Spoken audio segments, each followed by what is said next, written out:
Hey everybody, I wanted to just do a little notes on how to identify the different types of angles that you need to identify. So you are getting into something we call parallel lines and transversals and identifying the angles that go along with them. And so this is usually something that some kids have a little trouble with, but I've got a few tips on how to identify them consistently. That I've just picked up from different teachers and tutoring kids over the years. So first, what I want to do is I want to show you what you'll usually be looking at. You'll be looking at a diagram that maybe looks like this, and it'll have a couple little arrows on it like this. These little arrows are indicating to you that these two lines are parallel. Parallel, just to remind you, that just means that they do not touch. They have the exact same slope. You graphed parallel lines in Algebra 1 with a slope that was the same and they didn't touch. So that's what we're dealing with. And then these will typically have a line that comes through them like this that they call a transversal. It's just another type of line. It's transversing the parallel lines. I'm going to call this one T. I'm going to call my parallel lines M and N. And within that, you usually have some angles. Oh, goodness. Some angles that are labeled 1, 2, 3, 4, 5, 6, 7, 8, like so. And so first what I want to do is I want to learn how to identify them. So when we are looking at the diagram, you have the interior of the parallel lines. So when we are naming the types of angles, we have different ones. We have alternate interior angles, we have alternate exterior angles, we have same side or consecutive, sometimes like what they like to say, same side or consecutive interior and exterior angles. So what I want to do is just note where each thing is. So this purple is considered the interior. So when we are talking about interior, we are talking about inside the parallel lines. When we are speaking of exterior, we are talking about the exterior of the parallel lines. Okay, so that's going to be the pink. And I'm going to label it exterior. All right, whenever we are talking about the side, same side or alternate side, what we are talking about is on the same side of the transversal, or we're talking about on alternate sides of the transversal. So when you say same side, you're wanting to see same side of this transversal, right? So, and this is hard to see, and that's okay. I don't really want a color on either side of the transversal. I just want you to understand that the one side of it is same side or consecutive. And then if we do alternate sides, it means on either side of the transversal. So first off, we have what we call alternate interior. Oh, I didn't spell alternate very well. Alternate, ooh, that's a big eraser. Alternate interior angles. All right, alternate interior angles. They are on alternate sides of the transversal, so on opposite sides, right? Alternate could be opposite. And they're on the interior of the parallel lines. So, for instance, angle 3, right here, and angle 6, they're on alternate sides, opposite sides, and they are on the interior. They're in this interior area. So angle 3 and angle 6 are alternate interior angles. Angle 4 and angle 5 are alternate interior angles. So one thing I want you to be able to do is whenever you get a diagram like this, I want you to be able to label it. So one of the things that we tell kids to do is find your first set of vertical angles. Vertical angles, remember, those are angles that are made from intersecting two lines. They're the opposites. That's a set of vertical angles, angle 1 and angle 4. Angle 1 and angle 4 are congruent to each other because that's what vertical angles are. And so what I want to do is I want to color one side of the vertical angles, the ones that are in the same quadrant. So for instance, this is in the upper left quadrant, and then this one's in the bottom right quadrant. I want to color code the bottom right and the upper left quadrants. They're all the same. And then with another color, I want to do the top right quadrants and the bottom left quadrants. Those are the other sets of vertical angles. Now, because I know vertical angles are congruent, that means I know that angle 1 and angle 4 are congruent, angle 5 and angle 8 are congruent, and I also know that angle 3 and angle 2 are congruent, angle 6 and angle 7 are congruent.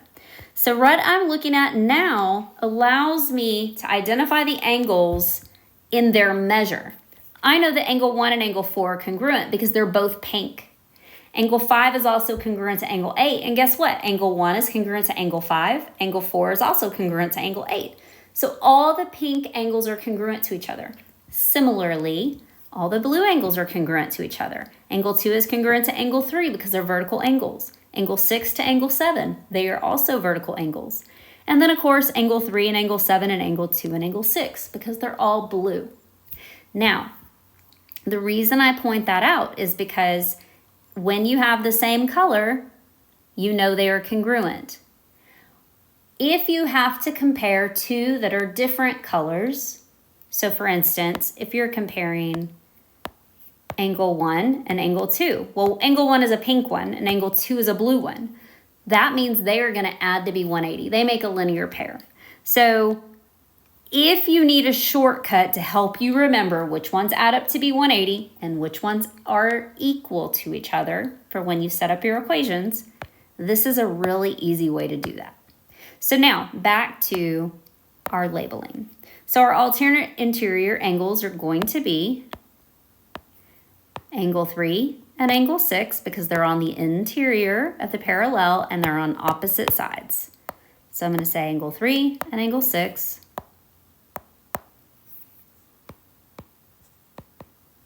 And then y'all tell me, well, you can't tell me, it's a video, but angle 3 and angle 6, they are both blue. Therefore, they are congruent. Yes, they are congruent to each other.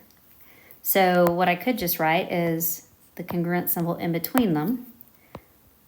So angle 3 and angle 6 are my alternate interior angles, and they are congruent. Likewise, if I am looking at the interior, I have angle 4 and angle 5. They are also alternate interior angles. They are also congruent.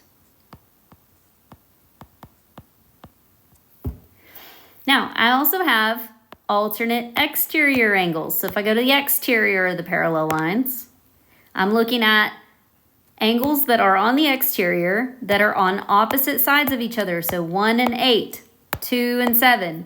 These are also alternate interior angles. Or excuse me, those are alternate exterior angles.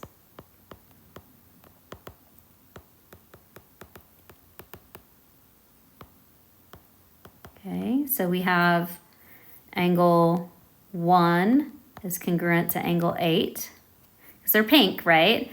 And angle 2 is congruent to angle 7. So those are my alternate exterior angles. Now, I also have, I'm running out of room, but we'll make it work. I also have same side or consecutive angles. Same side interior, same side exterior. So we also call those consecutive. So same side or consecutive. And we have them on the interior and we have them on the exterior.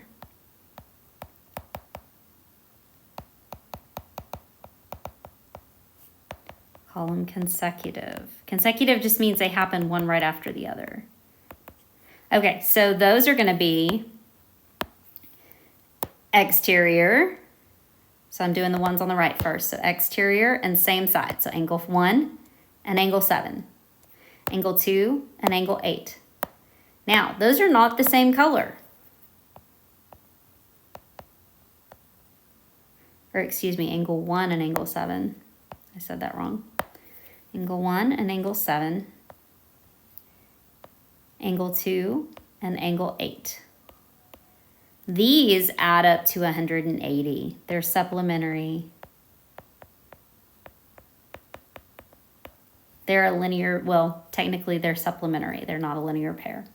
All right, and then our same side consecutive interior angles, that's going to be in here on the same side. So 3 and 5, 4 and 6. Those add up to be 180. They are supplementary.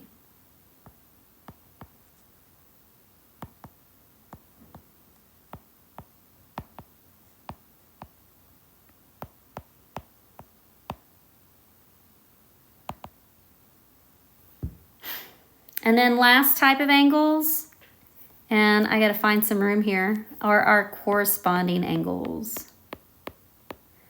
I like to call these my copy-paste angles. I say that because if I were to take this intersection and I were to copy it and then paste it on top of this intersection, your corresponding angles are in the exact same location with respect to their intersection. So angle 1 is a corresponding angle of angle 5 because they are in the same exact location. They're in the upper left quadrant. Similarly, if I copied this and pasted it onto this, angle 2 and angle 6 would be in the same location. Notice angle 2 and angle 6 are the same color. That means they're congruent. Angle 1 and angle 5 are in the same color and they are congruent. Same with 4 and 8, same with 3 and 7. So those are my corresponding angles. So angle 1 is congruent to angle 5. Angle 2 is congruent to angle 6. Angle 3 is congruent to angle 7. And angle 4 is congruent to angle 8. All right, so those are my various types of angles. I hope that helps you. The color coding method, that's a home run, y'all. Use it. It'll keep you straight because you may forget the names of the angles, which it is important for you to remember them, especially when you do have proofs. And typically you'll see these types of reasons in proofs. So I'm sure you will see a few more proofs coming up the line. But more importantly, you have a lot of equations that you have to be able to set up. So knowing which ones are congruent and knowing which ones add up to be 180 is really important. Y'all have a great day. Bye.